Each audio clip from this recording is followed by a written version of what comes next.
Roswell Flight Test Crew, here today with a 4-way flight time throwdown, featuring the DJI Mavic Pro Platinum, the Autel EVO, the GDU O2, and the Parrot Anafi.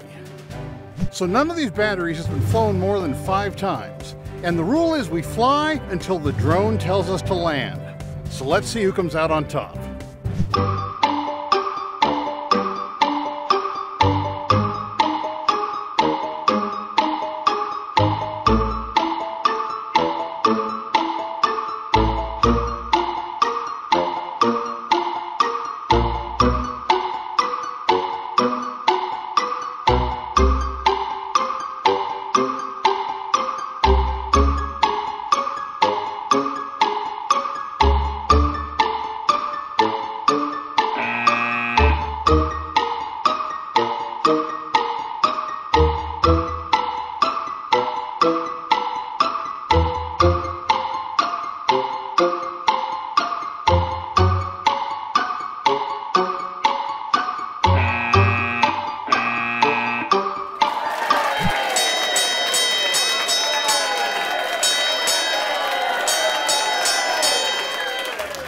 So I'll be honest with you, I would not have predicted that outcome. But here it is, your flight time throwdown winner, the Parrot Anafi.